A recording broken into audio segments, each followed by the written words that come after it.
Faktor yang paling konsumen lihat untuk mencari mobil bekas EV itu apa sebetulnya? Nah ini menarik karena ini fenomenanya juga unik ya kalau di EV gitu ya. Satu, EV itu kalau kita lihat tahun 2024 tiba-tiba banyak sekali jenis baik dari brand maupun modelnya. Dan pergerakannya sangat cepat. Bisa dibilang 3 bulan sekali, 6 bulan sekali ada brand baru yang masuk dengan model yang baru, dengan harga yang makin lama makin terjangkau gitu. Nah, fenomena ini membuat bagi siapapun yang mau beli mobil EV second jadi punya pertimbangan yang cukup serius, apakah lebih baik ngambil EV second atau ngambil EV baru. Karena EV barunya, model barunya keluar terus, harganya makin lama makin terjangkau, jadi barrier atau misalnya perbedaan antara bekas dan barunya jadi makin tipis. Kalau perbedaan benefit baru bekasnya makin tipis, tentu saja banyak orang berpikir untuk ngambil yang baru.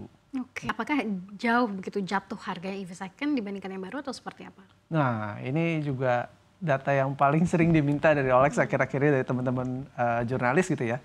Kalau kita bandingkan harga depresiasi mobil antara mobil EV kebagi dua, ada yang battery EV, jadi yang full listrik, ada yang hybrid sebenarnya. Dan kalau yang konvensional umumnya dibilangnya ICE, internal combustion engine, gitu yang masih pakai non listrik lah ya. Nah kalau yang ICE itu umumnya depresiasinya turun antara 15-20% di tahun kedua.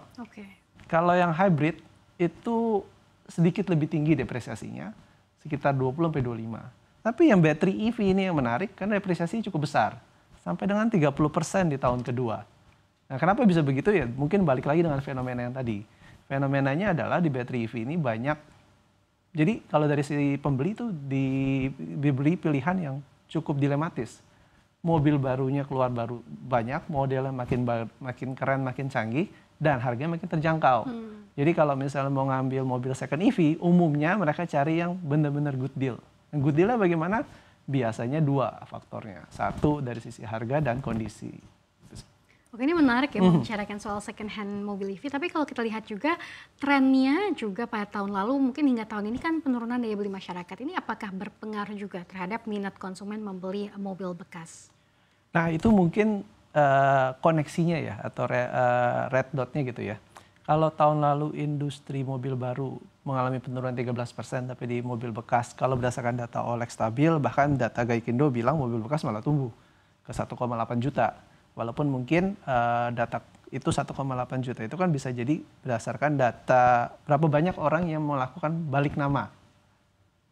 Kalau beli mobil bekas kan biasa nama pemilik pertama, kalau dibeli sama owner yang kedua, maka akan dibalik namanya.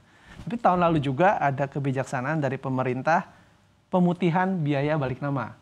Nah itu banyak dipakai kesempatannya oleh pembeli-pembeli mobil bekas yang bisa jadi beli mobil bekasnya udah 2-3 tahun yang lalu. Tapi mumpung lagi gratis, seakan-akan kayak tax amnesty, dimanfaatkan, kenapa enggak? Nah makanya sekiranya jumlahnya naik. Tapi kalau menurut pandangan kita, jumlahnya cukup stabil. Kenapa di bekas stabil sedangkan di baru turun? Mungkin sedikit banyak ada kaitannya dengan pelemahan daya beli.